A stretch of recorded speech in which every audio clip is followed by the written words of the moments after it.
नमस्कार, मैं डॉक्टर राजेश कुमार। आज हम बात करेंगे मल्चिंग।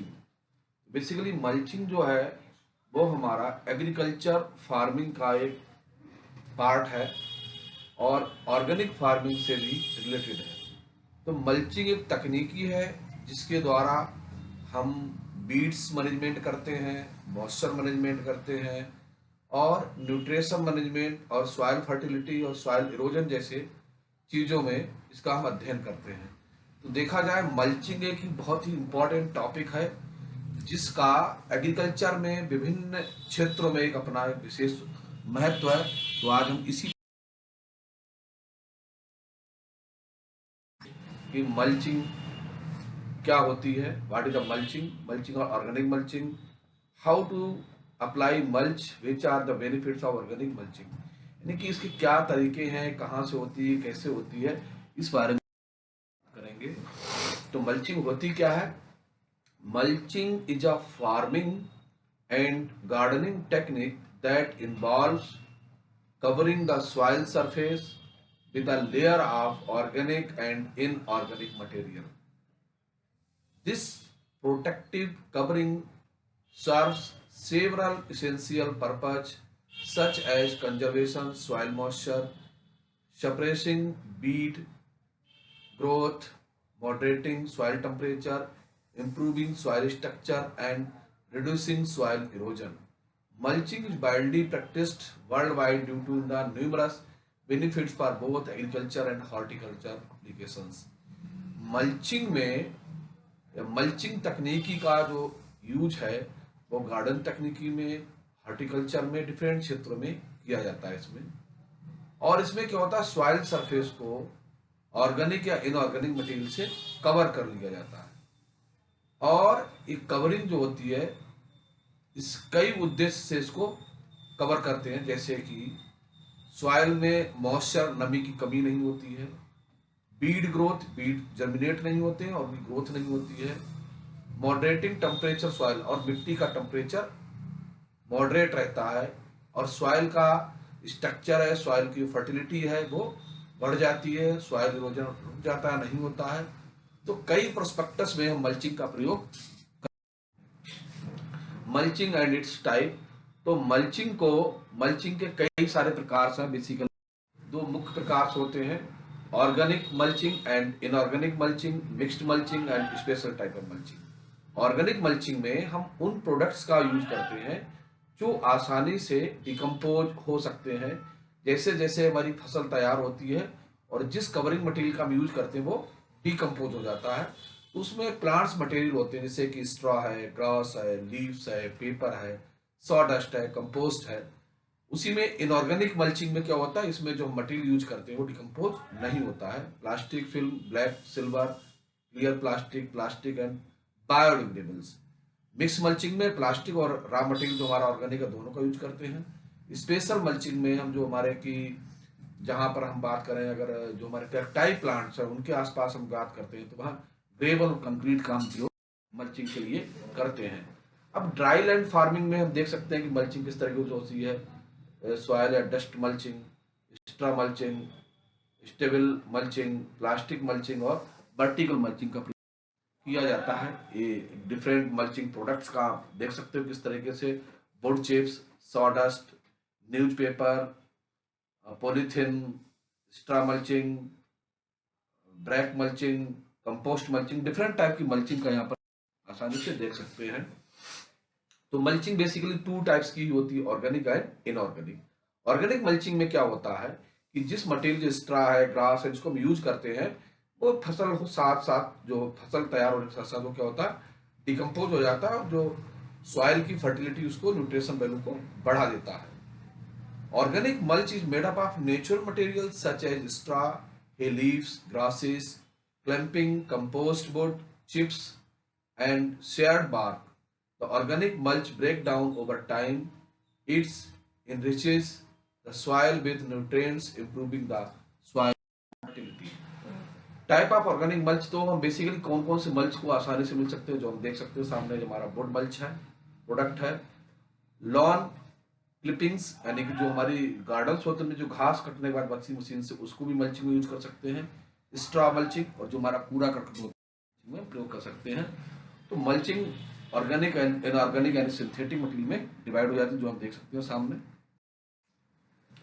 ऑर्गेनिक मल्चिंग के लिए ग्रास, पैडी, स्ट्रा, सॉडस्ट और शुगर केन ट्रेस को भी करते हैं, देख सकते हैं। ग्रासिज बेसिकली जो होती है, ग्रासिज में जो नाइट्रोजन और कार्बन का रेशियो होता है वो लो होता है, और ग्रासिज जो है नाइट्रोजन रिलीज करती है, जो बहुत सारी क्रॉप्स के द्वारा यूज हो जाती है, और जो नाइट्रोजन है वो फोटोसिंथेसिस को प्रमोट करती है, जिससे हमारे प्लांट हेल्दी रख सकते हैं, देख सकते हैं। पैडी स्ट्रा, जिसका प्रयोग हम देख सकते हैं, स्ट्रॉबेरी है, फूल गोभी है, कुलीफ्लावर है, इसकी फार्मिंग के समय कैसे इस समय मॉइस्चर बना रहता है प्लांट्स में। विंटर क्रॉप्स हैं इसमें बेसिकली, और इनसे देखेंगे फ्रूट्स भी हमारे गंदे नहीं होते, इनकी क्वालिटी बनी रहती। सॉडस्ट भी देख सकते हैं, जो हमारे इसमें लाइनिंग में देख सकते हैं कि डस्टिंग की गई, तो केवल प्लांट्स दिख रहे हैं, बीज वगैरह नहीं दिख रहे हैं। Sawdust is small granular chips wood that obtained as the finished product in the sawmills. It has been the carbon nitrogen ratio. It requires nitrogen from the soil for decomposition. However, the retain the moisture for longer period. It easy to apply, inexpensive. What it should be used in the well rotten state of bitter result. तो इसमें basically थोड़ा महंगा पड़ता है product हमें, लेकिन ये decomposable होता है और बहुत ही अच्छे रिजल्ट से प्राप्त होते हैं, और इसके द्वारा भी लंबे समय तक मिट्टी में नमी बनी रहती है। शुगर कंट्रेस्ट यानी कि हमारी गन्ने की लीव्स होती हैं, ड्राई लीव्स होती हैं, तो गन्ने उसमें हम शुगर कंट्रेस्ट बोलते हैं। जो हमारा पैडी मटेरियल होता है उसको भी हम डस्टिंग के लिए हम यूज करते हैं, तो उस समय लंबे समय तक जो होता है उसमें मॉइस्चर वगैरह बना रहता है। बस इतना याद रखना है कि इस मल्चिंग के समय शुगर केन ट्रेस की जो है कि वहां टर्माइट्स ना हो, क्योंकि टर्माइट जो हमारे गन्ने की जो लीव्स है वो टर्माइट्स अपने फूड के रूप में यूज करते हैं। ये डिफरेंट टाइप की मल्चिंग है, आप देख सकते हैं यहाँ पर प्लांट बोर्ड में, रूट में, और हमारा राइस पैडी का है, शुगर केन लीव्स का भी, और वर्टिकल मल्चिंग का भी इसमें एग्जाम्पल हम देख सकते हैं। अब ऑर्गेनिक मल्चिंग के एडवांटेज क्या है? Improve soil fertility and structure decompose. Soil fertility बढ़ जाती है, जिससे सॉइल स्ट्रक्चर भी अच्छा हो जाता है। Retain soil moisture and reduce evaporation. Soil moisture नमी बनी रहती है, और जो डायरेक्ट एटमॉस्फेयर के संपर्क में आने से बाष्पीकरण हो जाता है, वो पानी लॉस नहीं होता है। Suppress beat and prevention erosion. सबसे पहला काम है कि जो हमारा मल्चिंग होता है उससे इन्वायरमेंट जो मिट्टी का टेम्परेचर बढ़ जाता है, और टेम्परेचर इतना बढ़ जाता है कि जो सीड से होना चाहिए बीट का वो नहीं होता, सप्रेस्ड हो जाता है टेम्परेचर के, हाई टेम्परेचर के कारण। और उसके साथ साथ हमारा सॉइल इरोजन भी नहीं रुकता, बरसात वगैरह हो रही, पानी दे रहे हैं, तो प्लांट जो हमारा वाटर से डायरेक्ट जो है सॉइल के टच में नहीं आता, जो फोर्स लगता है पानी गिरने का वो मल्चिंग वाले प्रोडक्ट पर रह जाता है, इससे सॉइल इरोजन नहीं होता है। Regulate soil temperature and protect plant from Frost, और टेम्परेचर को रेगुलेट करता है, और कोहरे वगैरह से भी फसल को सुरक्षित रखता है। Provides habitats for beneficial organism, और वहाँ उसके थ्रू बहुत सारे अच्छे और जो माइक्रो ऑर्गेनिज्म को जाते हैं। डिसएडवांटेज में attract paste and disease, not properly managed. ये जो हम करते हैं तो बहुत सारे पेस्ट जो हमारे इंसेक्ट हैं वो जो डिजीज कॉज कर सकते हैं प्लांट में, वो मटेरियल ऑर्गेनिक मटेरियल की तरफ अट्रैक्ट होते हैं। में deplete soil nitrogen high in carbon, और स्ट्रा की वजह से क्या होता है, जब हम कार्बनिक पदार्थ लेते हैं तो सॉइल में ऑर्गेनिक मैटर तो बढ़ जाता है, लेकिन नाइट्रोजन की डिफिशियंसी होने की संभावना रहती है। May need frequent replacement and decompose, may be expensive and enable depending on the source. ये थोड़ा सोर्स के अनुसार थोड़े से महंगे होते हैं। Inorganic mulching. Inorganic mulch includes material like plastic film, landscape fabrics, gravel, stones, rubber mats. Inorganic mulches are more durable than the organic mulches, but do not provide additional nutrient soil. तो ये थोड़े जो हमारे mulching product है, हमारे plastic वगैरह covering layer होती है, ये थोड़े महंगे होते हैं, रबर वगैरह इसमें यूज करते हैं, ये डिकम्पोजेबल नहीं होते हैं, और सॉइल में किसी तरीके का न्यूट्रिशन वैल्यू को उसमें ऐड नहीं करते हैं। इनके फायदे क्या है, एडवांटेज क्या है? Retain soil moisture, reduce evaporation, यानी ये भी सॉइल मॉइस्चर को रोकने का काम करते हैं, कंजर्व करते हैं उसको, इवेपोरेशन को रोकते हैं, हीट सप्रेस करते हैं, इरोजन को रोकते हैं, सॉइल टेम्परेचर को रेगुलेट करते हैं, और फ्रॉड से भी बचाते हैं, और ये लंबे समय तक रह सकते हैं, और इनको इंस्टॉल करना और मेंटेन करना थोड़ा ऑर्गेनिक मटेरियल की अपेक्षा होता है। अब सिंथेटिक मल्चिंग, इसी का हम बात करें, जो इनऑर्गेनिक मल्चिंग का एक पार्ट है, फिल्म कवरिंग करते हैं, उसी में आता है, क्योंकि ये हमारे केमिकल्स बनाए जाते हैं, पॉलीथीन वगैरह उसी से डेवलप होते हैं। ये नेचुरली नॉन बायोडिग्रेडेबल होते हैं, जल्दी से हमारे समाप्त नहीं होते हैं, और ये डिफरेंट कलर्स में अवेलेबल रह सकते हैं, और इनको आसानी से ग्रोइंग सीजन के बाद हम इसको हटा सकते हैं, रिमूव कर सकते हैं। ये थोड़े से होते हैं।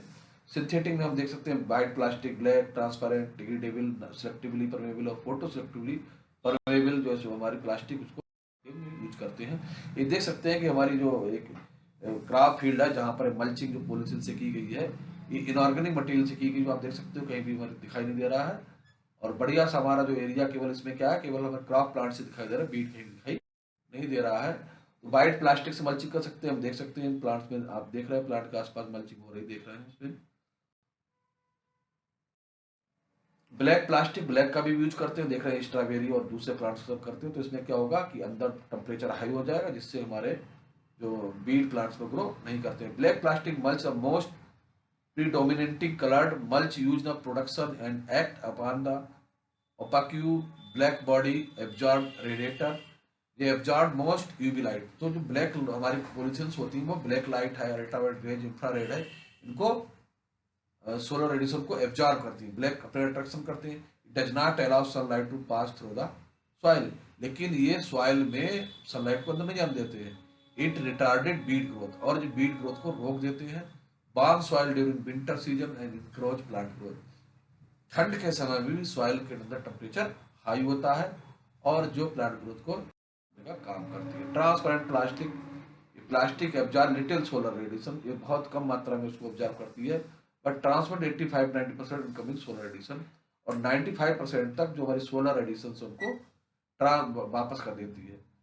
Drastically rise the soil temperature, और उसमें सॉइल टेम्परेचर बढ़ता है, effect the plant growth adversely, जिससे प्लांट ग्रोथ पर एडवर्स इफेक्ट पड़ता है। So often retard to the mini green house effect, और सीधे वहां पर एक मिनी ग्रीन हाउस जैसा प्रभाव दिखाई देने लगता है। Require herbicide to prevent weed growth under it, तो इसमें हर्बिसाइड की जरूरत पड़ती है। It do not clear mulch also. Solarization, soil solarization, solarization is the environmental friendly method using solar power for controlling soil borne plant pathogens, यानी कि देखते हैं कि किसान जो होता है मिट्टी को खुला छोड़ देता है, जो बहुत सारे इंसेक्ट होते हैं, माइक्रोब्स होते हैं, वो या तो सॉइल टेम्परेचर में नष्ट हो जाते हैं या वहां से चले जाते हैं। तो एक तरीके का ये सॉइल ट्रीटमेंट होता है, इसी ट्रीटमेंट को सोलराइजेशन कहते हैं। जैसे गर्मियों के समय में धान की फसल से पहले किसान कई बार खेतों को खुला छोड़ देता है, तो इससे जो पैथोलॉजिकल हमारे इंसेक्ट होते हैं, नेमेटोड्स, माइक्रोब, समाप्त होने के चांसेस रहते हैं। Disinfect soil under the reduce soil borne disease, और जिससे जो सॉइल से संबंधित बीमारियां वो कम हो जाती है। डिग्रेडेबल मल्च, कुछ ऐसे एबिलिटी हमारी पॉलिथीन ऐसे मटेरियल से बनी होती हैं जो धीरे धीरे critical amount of sunlight decompose होने की संभावना रहती है। When film receive sufficient sunlight become the retire develop cracks and holes, और सनलाइट के कारण उस पॉलिथीन में हमारे क्रैक होल्स छोटे छोटे टुकड़ों में टूटने की संभावना रहती है। Eventually the film break down into small flake and disappear in the soil, this mulch में बायोडिग्रेडेबल एंड फोटोडिग्रेडेबल। तो ये जो सनलाइट के प्रभाव से जो पॉलिथीन हम यूज करते हैं, प्लास्टिक यूज कर, धीरे धीरे क्या होती है, डिग्रेडेबल होकर छोटे छोटे पार्ट में मिट्टी में। Biodegradable plastics are made up of starches from the plants such as corn, wheat and potatoes, इनसे मिलाकर तैयार की जाती है। They break in down into microbes, और माइक्रोब्स के द्वारा इसको खत्म कर दिया जाता है। Biodegradable mulch perform just a polythene film burn on tomato and paper crops. They can be plucked and thrown the ground harvest. Photodegradable mulch. Photodegradable mulch film has same qualities as other or clear plastic film, but is formulated to break down after a certain number of days exposure of sunlight. They are mostly used in USA. Photodegradable mulching का प्रयोग basically USA में होता है, और हमारे हिंदुस्तान में भी start हो गया। प्लास्टोवन, it is the ultraviolet activated time controlled biodegradable plastic. तो जैसे कि अल्ट्रावायलेट रेज इस पर गिरती हैं, ये एक्टिवेट हो जाती है, और एक निश्चित समय के बाद ये इसका जो है वो नष्ट हो जाती है। बायोलेन, it is the It is an agricultural mulch film designed to the photo rates according to the predetermined schedule into the harmless particles.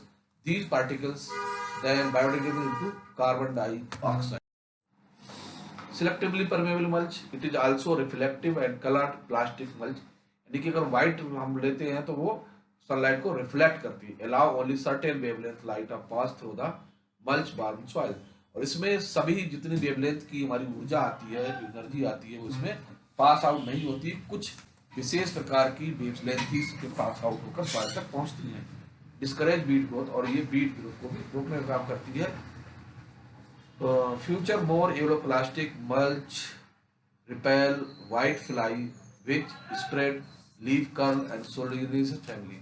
तो बेसिकली जो येलो कलर की प्लास्टिक्स होती है वो व्हाइट फ्लाई, सफेद मक्खी को भ्रमित करती है और उसको हटा देती है. विच स्प्रेड लीफ कर्ल, और जो व्हाइट फ्लाई जो है सोलेनेसी फैमिली में प्लांट्स को लीफ कर्लिंग नामक डिजीज उत्पन्न करती है, जिससे सुरक्षित रहते हैं, वो काम होता है. Photoselective plastic mulch, also known as infrared transmitting IPRT mulching कहते हैं इसको. It transmits high proportion of solar infrared radiation. It warms the soil more. Black plastic but cool soil less than clear plastic. It is effective reducing heat. तो जब ये इस पे जब sunlight पड़ती है तो इसमें बहुत ज़्यादा मिट्टी गर्म हो जानी चाहिए, लेकिन इस प्रकार की जो हमारी मल्चिंग होती है इसमें सॉइल का कलर नहीं बढ़ता है और उसमें जो है जो बीड्स है उसको रिड्यूस करने का काम करते हैं. Crop grow on the RTI much become ready to harvest 7 to 10 days earlier than the crop grow with the black plastic. तो ऐसी क्रॉप्स जो जल्दी उगने वाली होती है वो इसके लिए उसमें इसको यूज किया जाता है. डिसएडवांटेज क्या है? Do not improve soil fertility. इस प्रकार की मल्चिंग में किसी प्रकार की सॉइल फर्टिलिटी बढ़ने की संभावना नहीं रहती है. इसमें सॉइल सैलिनिटी और एसिडिटी बढ़ जाती है. Not properly selective. It may create anaerobic condition. Overhead soil are not perforated और कलर्ड. इसके अंदर क्या होता है, एनोरोबिक कंडीशन डेवलप हो जाती है, जिसे अलग टाइप के माइक्रोब्स के लिए रिएक्शंस डेवलप होती हैं. मे be expensive and unattractive depending on the material. तो ये जो मटेरियल होता है थोड़ा महंगा होता है और अट्रैक्टिव भी नहीं होता है.